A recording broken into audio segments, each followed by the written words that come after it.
Coucou, salut les amis, bonsoir et bienvenue au cours de la langue turque.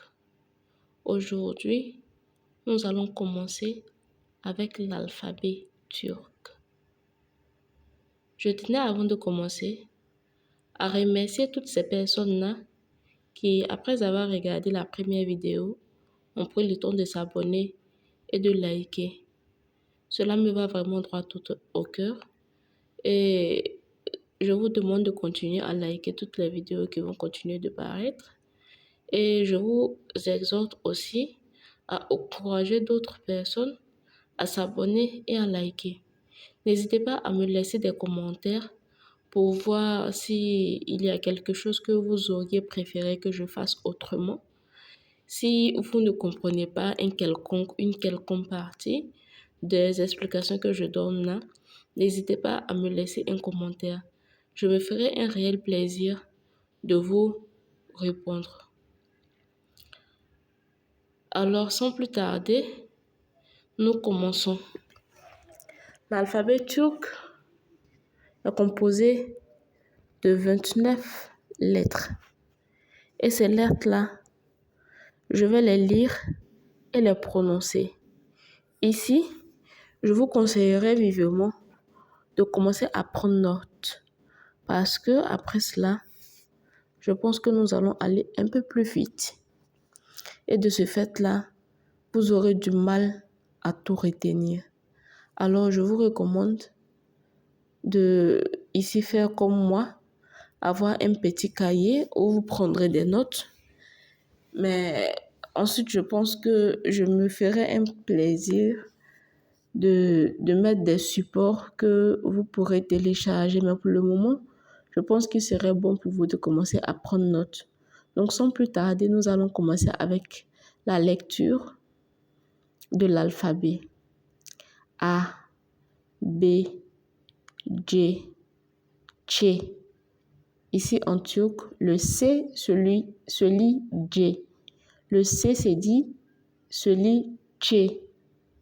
D, E, F, G. Yumuşak G. Yumuşak G, il faut comprendre ici que en langue turque, nous avons deux sortes de G. Il y a le G ordinaire que nous connaissons dans la langue française et il y a un autre G avec un signe, un petit trait en dessus. Ce G-là, c'est un G particulier et il faut savoir que ce G-là n'est jamais en début de mot. Yumuşak G, il se lit Yumuşak G, c'est son nom. Et cela signifie G mou. Ensuite, nous avons He. Ensuite, on a E. Après cela, nous avons I. Ici, il faut savoir également faire la différence. Parce que, contrairement au I que nous avons dans la langue française, nous avons un autre I qui est un peu différent ici, dont la prononciation est un peu plus légère. On le lit E. Ensuite, I, J, K, L, M, N, O, E. Ici également, nous avons une lettre différente. Cette lettre se lit E. E. Après E, nous avons P, R, C, Ch, T, U, U, V, Y, Z. Comme vous l'avez remarqué, dans la langue turque, il n'y a pas la lettre Q ni la lettre X. Ces deux lettres-là n'existent pas dans la langue turque. Par conséquent, il y a également des lettres qui sont différentes que nous ne reconnaissons pas dans la langue française qui sont, le CCD existe dans la langue française, mais c'est la prononciation plutôt qui est différente. Le CCD ici, en langue turque, se lit Ç. Ici, nous avons un G qui est différent. On le lit Yumuşak G. Yumuşak G, Je vous montrerai tout à l'heure dans la prochaine vidéo la manière de le lire. Comme je le disais tantôt, c'est pas un mot qu'on trouve, c'est pas une lettre, pardon, qu'on trouve en début de mot. Par conséquent, sa lecture est une lecture très légère. C'est une lecture qui parfois peut servir de tirer légèrement la lettre qui le précède. Ensuite, nous avons E. Ce E n'existe pas dans la langue française. Par contre, nous avons le I. Et ici, pour faire la différence entre le E et le I, il faut savoir que le I comporte un point au-dessus, comme nous le connaissons dans notre alphabet. Et même quand on écrit la lettre majuscule, pour différencier ces deux I-là, il y a l'un sur lequel il y a toujours un point.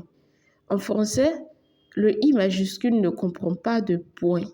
Par contre, cela est différent en langue turque. En langue turque, il faut toujours mettre le point sur le I pour comprendre, pour faire la différence, pour faire savoir lequel des deux I nous sommes en train d'utiliser ici.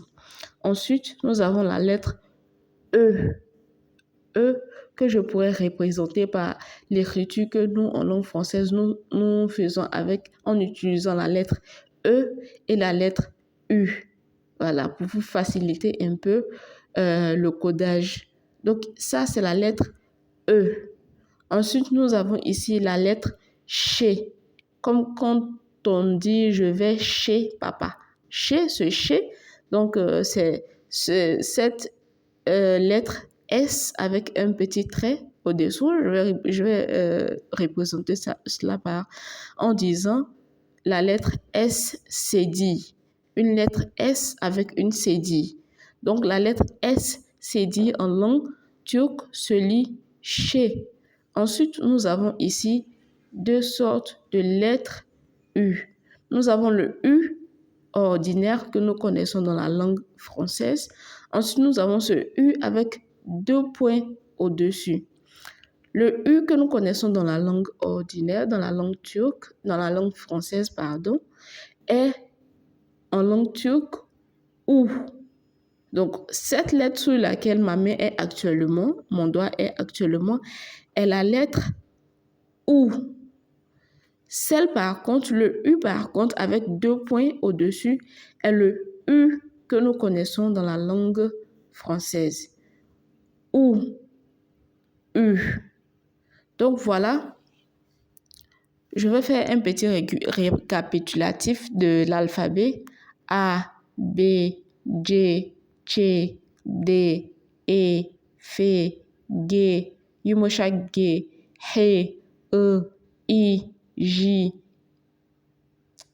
A, B, J, Ç, D, E, F, G, yumuşak G, H, I, J, K, L, M, N, O, E, P, R, C, Ş, T, U, U, V, Y, Z.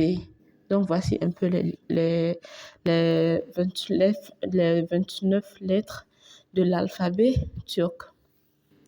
Ensuite, comme vous le savez, toute langue comporte des voyelles. Ici, dans le cas de la langue turque, les voyelles sont appelées les ünlü ou sesli harf. Harf qui signifie, harf veut dire en langue turque lettre. Harf. Ah mais non, il y a une erreur ici. Hein?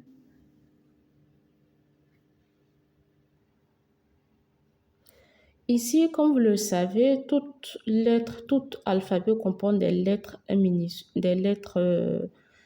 qui sont des consonnes et des lettres qui sont des voyelles. Dans le cas de la langue turque, voici ici les voyelles que j'ai notées pour vous. Les voyelles sont appelées en langue turque ünlü ou sesli. Ünlü ou sesli, cela signifie la même chose. Cela signifie voyelles, harfleri, c'est-à-dire les voyelles. Les voyelles. Voilà, les voyelles. Ou les lettres de la voyelle. Les lettres voyelles. Voilà, c'est mieux dit ainsi. Les lettres voyelles. Donc, les lettres voyelles en langue turque sont A, E, E, I, O, E, OU et U. Mais ici, dans les lettres voyelles, nous avons une sous-division. Il y a les lettres voyelles qui sont calmes, c'est-à-dire un peu difficiles à prononcer. Et il y a les lettres voyelles qui sont ING, c'est-à-dire faciles ou qui se prononcent de façon molle. Celles qui sont un peu difficiles à prononcer ou qui sont un peu plus dures sont A, E, O, U.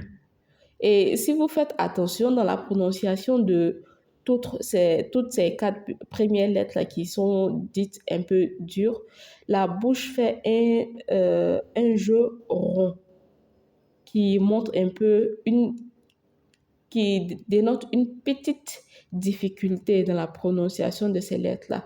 Par contre, quand on lit les lettres E, I, E, U, c'est beaucoup plus mou, c'est beaucoup plus facile à les lire.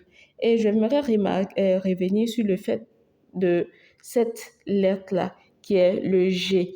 Le G mou, Yumushak Ge. Son nom dans l'alphabet, c'est Yumushak Ge. Et cela signifie G mou.